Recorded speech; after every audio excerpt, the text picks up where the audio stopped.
Good morning बच्चों, कैसे हो सभी। Good morning sir. Very good morning sir. Sir आज आप हमें क्या पढ़ाने जा रहे हैं? आज तो सर बहुत ही इंटरेस्टिंग टॉपिक लेकर आए होंगे, जैसा कि हर बार लेकर आते हैं। एकदम सही कहा विक्की तुमने। हा। आज का जो हमारा टॉपिक है ये बड़ा ही इंटरेस्टिंग है। तो बच्चों, क्या तुम्हें पता है कि डेल्टा और एस्चुरीज में क्या डिफरेंस है। ये बहुत ही इम्पोर्टेंट टॉपिक है क्योंकि ये अक्सर कंपटीशन एग्जाम्स में पूछा जाता है और कई क्वेश्चंस इससे बनते हैं।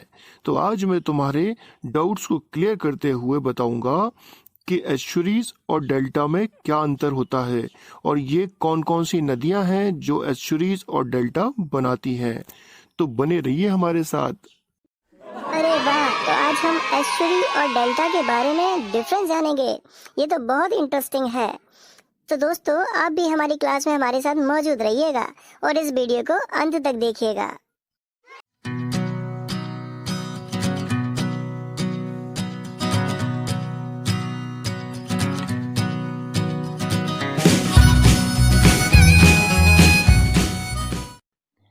तो delta is a landform that is created by a deposition of sediments. आपको मैं बताऊं कि कोई नदी है, जब वो नदी फ्लो होती है, जब पहाड़ी इलाकों से वो नदी निकलती है, आपको पता है कि मोस्टली जो नदियां हैं वो उनकी ओरिजिन जो है वो किसी ना किसी पहाड़ी इलाकों से होती है। तो जब कोई नदी अपने पहाड़ी इलाके से जब निकलती है इस तरीके से और ये मैदानी भागों में आती है तो ये स्लो डाउन हो जाती है, ठीक है। इसके साथ साथ और भी जो ट्रिब्यूटरीज रिवर होंगी वो भी आके इसमें मिल जाती हैं, ठीक है। तो ये नदी जब पहाड़ी इलाकों से निकली रहेगी तो धूल मिट्टी कंकड़ पत्थर ये सारे सेडिमेंट्स जो हैं, ठीक है, ये सारे सेडिमेंट्स को क्या करती है, ये अपने साथ कैरिड फॉरवर्ड कर देती है, आगे लेके जाती है और फाइनली यहाँ पर ये आती है और किसी ना किसी बड़े रिजर्वॉयर या किसी ओशियन या सी से आके यहाँ पर मिल जाती है और कई शाखाओं में ये बढ़ जाती है। तो इससे बहती हुई जो धूल मिट्टी कंकड़ पत्थर ये सब चीज़ें आएंगे, जितने भी सॉलिड मटेरियल या जो सेडिमेंट्स होंगे वो जब आते हैं तो ओशियन में यहाँ आके मिल जाते हैं और ये जो है ये वाला जो पार्ट है इसको हम माउथ ऑफ द रिवर भी कहते हैं। तो इस तरीके से क्या होता है, ये पूरी धूल मिट्टी कंकड़ पत्थर ये सारे यहाँ पे जमते जाते हैं और कई हजारों साल तक ये जमते जाते हैं। तो एक ट्रायंगुलर शेप या इस टाइप से कोई एक स्ट्रक्चर बना देते हैं। ये बहुत फर्टाइल लैंड होता है, बहुत उपजाऊ ज़मीन होती है। और क्योंकि आपको पता है कि नदियों में जो मिट्टी होती है वो ज़्यादातर एलोवियल सॉइल होती है जो बहुत फर्टाइल मानी जाती है, ठीक है। तो वो सारी मिट्टी जो यहाँ पर आके जमती जाती है और जैसा कि आपने स्ट्रक्चर में भी देखा, तो ये जो ट्रायंगुलर शेप का जो पार्ट बनता है इसको हम डेल्टा कहते हैं, ठीक है। और ये लैंडफॉर्म बन जाता है समुद्र में जब मिट्टी जब जाके और मिल जाती है तो वहाँ पर एक ज़मीन का बहुत बड़ा हिस्सा तैयार हो जाता है, ठीक है। तो इसको हम कहते हैं डेल्टा, ठीक है, जहाँ पर बहुत बड़ी मात्रा में सॉलिड मटेरियल जो है मिट्टी के या कंकड़ पत्थर जो भी हैं वो सब जाके मिल जाते हैं। दोस्तों इस इमेज में आपको जो स्क्रीन पर दिखाई दे रहा है इसमें आप देख रहे हैं कि एक नदी जो है वो किस तरीके से बहती हुई आई है ये, ठीक है। और यहाँ पर पहुँचते ही ये क्या होगा, यहाँ पे कई अपनी शाखाओं में ये बट जाती है, इस तरीके से कई डिस्ट्रीब्यूटरीज में ये बट जाती है और फाइनली ये क्या होता है कि समुद्र में आके मिल जाती है। लेकिन यहाँ पर आप देखेंगे बहुत सारे एरिया में हमें बहुत बड़ी मात्रा में क्या हो रहा है, ये मिट्टी का एक ढेर लगा हुआ दिखाई दे रहा है।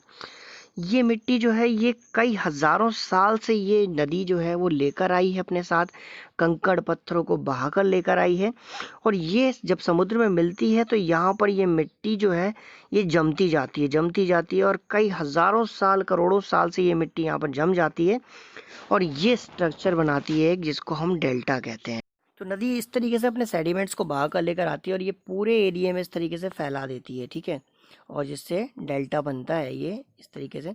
और एक और टर्म आता है जिसको कहते हैं हम इकोटोन। इकोटोन क्या होता है, तो वो जगह जहाँ पर आपने देखा होगा कि नदी जो है आपको पता है कि फ्रेश वाटर बहा कर लेकर आती है, फ्रेश वाटर इस तरीके से बहा कर लेकर आती है और समुद्र का जो पानी होता है वो खारा होता है, सॉल्ट वाटर होता है। तो फ्रेश वाटर और सॉल्ट वाटर जहाँ पर मिक्सअप होते हैं वहाँ पर ब्रैकिश वाटर बनता है, ठीक है। ब्रैकिश वाटर मतलब mixture of salt and fresh water, ठीक है। तो this place is called the ecotone, ठीक है। इकोलॉजी की भाषा में इसको इकोटोन कहते हैं। तो ये जहाँ डेल्टा बनते हैं वहाँ ही ये सिचुएशन हमें देखने को मिलती है, या जहाँ पर एस्चुरीज बनती है वहाँ पर भी ये इस टाइप का पानी देखने को मिलता है, जिसको हम ब्रैकिश वाटर कहते हैं, जो फ्रेश वाटर और सॉल्ट वाटर का मिक्सचर होता है। तो बड़ा ही उपजाऊ जगह होता है ये, ठीक है। यहाँ पे जो क्लाइमेट है, वाटर है, या फिर जो लैंड है वो बहुत फर्टाइल होता है, जहाँ पर बहुत ज़्यादा उपजाऊ जंगल और खेती वगैरह होने के लिए बहुत सूटेबल रहती है ये जगह, ठीक है। तो डेल्टा का साइज जो है और इसका जो स्ट्रक्चर है, इसके आधार पर अगर हम बात करें तो अलग अलग प्रकार के डेल्टा होते हैं, ठीक है। तो एक एक करके उनके बारे में हम जानते हैं कि कितने टाइप्स के डेल्टा होते हैं। तो दोस्तों डेल्टा की टाइप्स की बात करें तो डेल्टा कई प्रकार के होते हैं, लेकिन बेसिकली जो मेन डेल्टास के टाइप्स हैं वो हम यहाँ पर डिस्कस कर रहे हैं। तो आप देख रहे हैं कि एक सबसे पहला जो डेल्टा है वो है आर्क्यूट डेल्टा, ठीक है। आर्क्यूट डेल्टा होता क्या है, तो जब देखिए कोई नदी जो है वो इस तरीके से बहकर आती है और जब कई डिस्ट्रीब्यूटरीज में, कई शाखाओं में ये बढ़ जाती है, तो इसका जो सेडिमेंट्स है, इसमें जो बह के आने वाला सेडिमेंट है वो भी चारों तरफ क्या हो जाता है, फैल जाता है, ठीक है। तो चारों तरफ ये सेडिमेंट जब फैल जाता है इस तरीके से, तो ये यहाँ पर बनाती है बहुत बड़ा डेल्टा, और इसको हम कहते हैं आर्क्यूट डेल्टा, ठीक है। ये सेडिमेंट आप देख रहे हो कि इस तरीके से चारों तरफ ये किस तरीके से फैल गई हैं, ठीक है। तो हर डिस्ट्रीब्यूटरी बहुत बड़ा ढेर जो है मिट्टी का ये लगा देती है, और आप इसका आकार देखेंगे तो आपको देखने को मिल रहा है कि इस तरीके से फनल शेप में ये डेल्टा हमारा तैयार होता है, ठीक है। ये इस तरीके से पूरे फनल शेप में तैयार होता है डेल्टा। तो इस टाइप के डेल्टा को हम आर्क्यूट डेल्टा कहते हैं। वहीं अगर दूसरी तरफ देखें तो बर्ड फुट डेल्टा होता है। बर्ड फुट डेल्टा क्या होता है, तो जब नदियाँ ऐसे बह के आती हैं और इस तरीके से अपना जो सेडिमेंट्स है वो चारों तरफ ऐसा फैला देती हैं, और यहाँ पर आप देखेंगे कि जो नदी है वो चिड़िए के पंजे के आकार का इस तरीके से डेल्टा तैयार करती है, ठीक है। आप देखेंगे जैसे बर्ड का, किसी भी चिड़िया का पैर देखेंगे तो इस तरीके का होता है। तो इस टाइप से जब कोई डेल्टा बनता है तो उसको हम बर्ड फुट डेल्टा कहते हैं। वर्ल्ड की बहुत सारी नदियां हैं, इवन भारत की नदियों के बारे में बात करें तो कृष्णा नदी है और आपकी जो गोदावरी नदी है, ठीक है, कावेरी नदी है, इस टाइप के डेल्टा बनाती है ज़्यादातर, जिनको हम बर्ड फुट डेल्टा कहते हैं, ठीक है। और अगर हम गंगा और ब्रह्मपुत्र की बात करें तो ब्रह्मपुत्र गंगा जो दुनिया का सबसे बड़ा डेल्टा बनाती हैं, जिनको सुंदरबन डेल्टा हम कहते हैं, तो वो जो है वो आर्क्यूट डेल्टा बनाती हैं। इस टाइप का दोनों नदियाँ मिलके, एक नदी यहाँ से आती है, एक नदी यहाँ से, और इस टाइप से ये पूरे एरिया में फैल जाती है और इस टाइप से फनल शेप में ये डेल्टा बनाती है, इसको हम आर्क्यूट डेल्टा कहते हैं। दोस्तों थर्ड टाइप का डेल्टा है उसको हम कहते हैं कस्पेड डेल्टा। कस्पेड डेल्टा की खास बात क्या होती है, तो जो नदी है वो इस तरीके से बहती हुई आती है, लेकिन ये क्या है, यहाँ पर आपने बाकी डेल्टा में देखा होगा कि कोई भी नदी जब समुद्र से मिलती है तो कई डिस्ट्रीब्यूटरीज में वो बढ़ जाती है, कई शाखाओं में बढ़ जाती है। लेकिन यहाँ देखा है आपने कि ये नदी जो है ये किसी भी प्रकार की शाखाओं में नहीं बटी, बल्कि इसका जो सेडिमेंट्स है वो चारों तरफ ज़रूर फैला है, ठीक है। और ये एक दिन में नहीं फैला होगा, ये इसको कई हज़ारों साल लग गए होंगे। तो ये सेडिमेंट जो है ये पूरे एरिया में इस तरीके से फैल जाता है, उसके बाद आप देख रहे हैं कि एक ट्रायंगुलर शेप तैयार करता है, इस टाइप का ये ट्रायंगल बनता है ये, ठीक है, ये ट्रायंगल बनता है, और ये नदी जो है ये पूरे एरिया में अपना सेडिमेंट फैला देती है इस तरीके से। तो कोई डिस्ट्रीब्यूटर ही नहीं बनी, लेकिन क्या हो गया कि ये सेडिमेंट जो है इसका बहुत बड़े एरिया में फैल गया, और ये बहुत बड़े एरिया में जब फैलता है तो बहुत बड़े एरिया को क्या कर देता है, ये उपजाऊ बना देता है, और यहाँ पर बहुत अच्छे से खेती किसानी वगैरह की जा सकती है। तो जो समुद्र का जो गहराई वाला पार्ट था वो धीरे धीरे नदी से लाई हुई मिट्टी से क्या हो गया, भर गया, और भरने के बाद वहाँ पर एक ज़मीन तैयार हो गई, ठीक है। तो इस टाइप के डेल्टा को हम कस्पेड डेल्टा कहते हैं। तो आप लोगों ने पढ़ा कि आर्क्यूट डेल्टा क्या होता है, बर्ड्स फुट डेल्टा क्या होता है, और कस्पेड डेल्टा क्या होता है। तो ये हमारे मेन टाइप्स ऑफ डेल्टा हैं। मैं आपको बताना चाहूँगा कौन सी नदियाँ हैं जो आर्क्यूट डेल्टा और बर्ड्स फुट डेल्टा बनाती हैं। तो उसके लिए एक नज़र डाल लेते हैं हम। आप यहाँ पर देख रहे हैं ये गल्फ़ ऑफ मैक्सिको है, ठीक है। गल्फ़ ऑफ मैक्सिको में आप देखेंगे कि ये जो नदी है ये मिसिसिपी नदी है, ठीक है, ये मिसिसिपी नदी है जो बहती हुई इस तरीके से आ रही है, और यहाँ आप देखेंगे कि ये कई डिस्ट्रीब्यूटरीज में इस तरीके से बढ़ जाती है। जब ये गल्फ़ ऑफ मैक्सिको में मिलती है मिसिसिपी नदी, तो ये कई डिस्ट्रीब्यूटरीज में बढ़ जाती है, और इस टाइप के डेल्टा को हम कहते हैं बर्ड्स फुट डेल्टा, ठीक है। मिसिसिपी जो नदी है ये बर्ड्स फुट डेल्टा इस तरीके से बनाती है। आप देखेंगे कि हमें कैसा लग रहा है जैसे किसी चिड़िए के पंजे का आकार हो, ठीक है, इस तरीके से चिड़िए के पंजे का ये आकार बनाती है, जिसको हम बर्ड्स फुट डेल्टा कहते हैं। ठीक है, तो भारत की बात करें तो जो नदियाँ डेल्टा बनाती हैं उनमें अक्सर जो नदियाँ हैं वो बर्ड्स फुट डेल्टा बनाती हैं। जैसा कि आप कृष्णा नदी की बात करें तो ये कृष्णा नदी यहाँ से बहती हुई आती है और आप देखेंगे कि ये जो है इस तरीके से बर्ड फुट डेल्टा बनाती है। ये आप देख रहे हैं, ये पूरा बर्ड फुट डेल्टा बना दिया इसने। ठीक है, तो ये और एक और नदी है, ये आप देखें गोदावरी महानदी नदी है दोनों, ये भी क्या करती हैं, ये आप देखेंगे इस तरीके से बर्ड फुट डेल्टा बनाती हैं ये भी। ठीक है, तो भारत की जो मेन नदियां हैं जो डेल्टा बनाती हैं उनमें महानदी, गोदावरी और कृष्णा नदी हैं जो बर्ड्स फुट डेल्टा बनाती हैं। वहीं अगर हम गंगा और ब्रह्मपुत्र नदी की बात करें तो आप यहाँ पर देख पा रहे हैं कि ये एरिया है जो यहाँ पर ये गंगा ब्रह्मपुत्र नदी मिलके ये पूरा एरिया फर्टाइल बनाती हैं और ये डेल्टा कंप्लीट करती हैं। ठीक है, तो आप यहाँ पर देखेंगे कि गंगा नदी जो है इस तरीके से यहाँ से बहती हुई ये आती है और या बंगाल की खाड़ी में गिरती है। वहीं दूसरी ओर ये नदी है जिसको हम तिब्बत और चाइना में सांगपो नदी कहते हैं, लेकिन जब ये भारत में आती है तो इसको ब्रह्मपुत्र नदी के नाम से जानते हैं, जो अरुणाचल प्रदेश, असम होते हुए बांग्लादेश में प्रवेश करती है और इस तरीके से ये अपनी ट्रिब्यूटरीज में बढ़ जाती है। ठीक है, तो ये नदियाँ जो हैं ये यहाँ पर बहुत बड़े एरिया में डेल्टा तैयार करती हैं। इसके बाद ये कोसी नदी भी है, ये भी गंगा में मिल जाती है। ये यमुना नदी है जो गंगा में मिल जाती है। ठीक है, तो ये बड़ी नदियाँ मिलके और यहाँ पर बहुत सारा सेडिमेंट लेकर आती हैं और ये दुनिया का सबसे बड़ा डेल्टा यहाँ पर तैयार करती हैं, जिसको हम सुंदरबन डेल्टा कहते हैं और साथ में गंगा ब्रह्मपुत्र डेल्टा भी कहते हैं।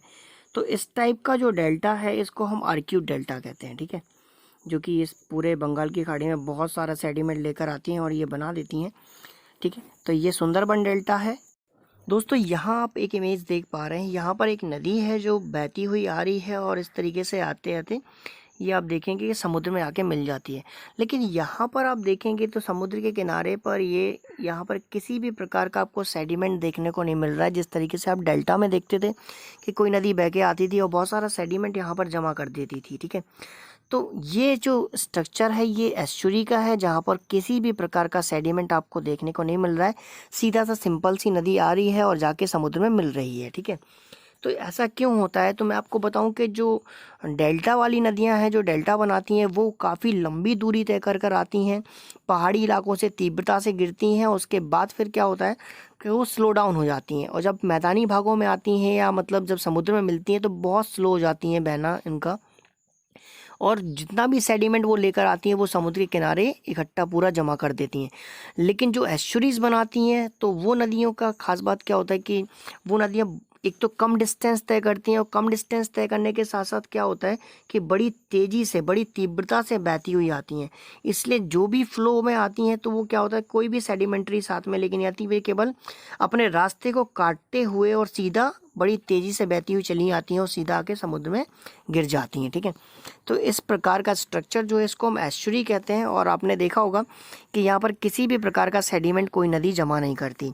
दूसरी चीज़ यहाँ पर खास बात क्या होती है कि यहाँ पर ब्रैकिश वाटर बहुत पाया जाता है। ब्रैकिश वाटर मैंने आपको बताया था कि जो खारा पानी होता है वो नदी में इस तरीके से ऊपर की तरफ चढ़ने लगता है। ठीक है, और ये जो मीठा पानी है ये भी नदी में मिल जाता है। ठीक है, तो मीठा पानी और खारा पानी जब दोनों मिलते हैं तो वो एरिया जो है ये ब्रैकिश वाटर वाला एरिया कहलाता है, जो मछली पालन के लिए या मतलब मछली उद्योग के लिए, मत्स्य उद्योग के लिए बहुत ज़्यादा उपयोगी होता है और यहाँ पर मछलियों का पालन और ये सब किया जाता है और जो मछली को बेचना, पकड़ना, ये सब यहाँ पर बहुत ज़्यादा चलता है। तो भारत की जो नदियां हैं वो मोस्टली जो वेस्टर्न घाट की तरफ बहने वाली या अरेबियन सी में बहने वाली जो नदियां हैं, अरेबियन सी से मिलने वाली नदियां हैं, वो ज़्यादातर एस्चुरी का ही निर्माण करती हैं। और बल्कि जो बे ऑफ बंगाल की तरफ जो बहने वाली नदियां हैं, मतलब ईस्टर्न घाट की तरफ जो नदियां हैं, वो क्या करती हैं कि बहुत लंबी दूरी तय कर आती हैं। जैसे ब्रह्मपुत्र है, गंगा है, गोदावरी है, ये बहुत लंबी नदियाँ हैं। तो ये क्या होता है जब बहती हुई आती हैं तो बहुत स्लो डाउन हो जाती हैं और सारा अपना सेडिमेंट आके और इकट्ठा करके समुद्र के किनारे जमा कर देती हैं। वैसे में ये नदियाँ क्या बनाती हैं, डेल्टा बनाती हैं, और जो वेस्टर्न घाट की नदियाँ हैं वो हमेशा एस्चुरी बनाती हैं। तो इंडिया में जो एस्चुरी बनाने वाली मेन नदियाँ हैं उनके बारे में हम बात करें अगर, तो आप देखेंगे यहाँ पर कि ये आपकी ताप्ती रिवर है जो इस तरीके से ये बहती हुई आती है मध्य प्रदेश से। ठीक है, और ये यहाँ पर गुजरात में होते हुए बंगाल की खाड़ी में गिरती है।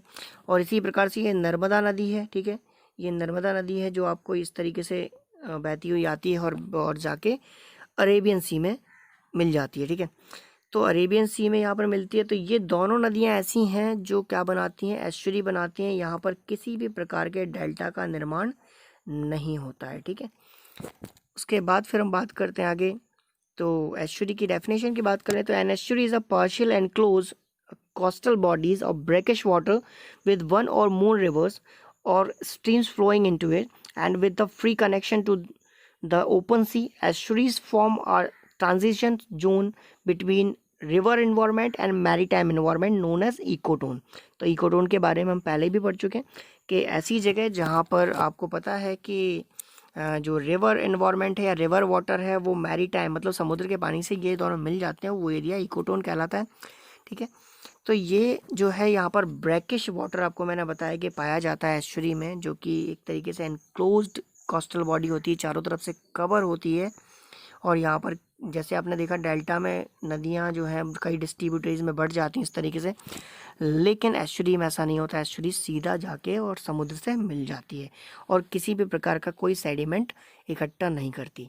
ठीक है, तो इस तरीके से आप यहाँ पर देखेंगे इस इमेज में कि बहुत अच्छे से समझ में आएगा आपको कि देखिए डेल्टा जो है, डेल्टा क्या हो रहा है, डेल्टा इस तरीके से आके और ये पूरा एरिया में इस तरीके से ये डिस्ट्रीब्यूटरीज में बढ़ जाता है। ठीक है, लेकिन अगर एस्चुरी की बात करें तो एस्चुरी देखिए सीधा सीधा आता है ये और इस तरीके से समुद्र में ये मिल जाता है, किसी भी प्रकार का कोई सेडिमेंट यहाँ पर जमा नहीं होता। ठीक है, तो सिंपल सा आपको ये फंडा समझ में आ गया होगा कि डेल्टा क्या होता है और एस्चुरी क्या होता है। ठीक है, तो आई होप कि आपको ये वीडियो अच्छा लगा होगा, और अगर अच्छा लगा है तो प्लीज़ इस चैनल को सब्सक्राइब कर लीजिए, जिससे आने वाले और भी अच्छे वीडियोज़ आपके नोटिफिकेशन आपको मिलते रहें। और अगर आपको ये वीडियो अच्छा लगा है तो प्लीज़ लाइक करिए। और भी जो टॉपिक्स हैं ऐसे जिन पर आप वीडियो चाहते हैं तो आप प्लीज़ कमेंट बॉक्स में मुझे बताइए, जिस पर मैं वीडियो बनाकर आपको शेयर कर सकूँ। Thank you so much for watching.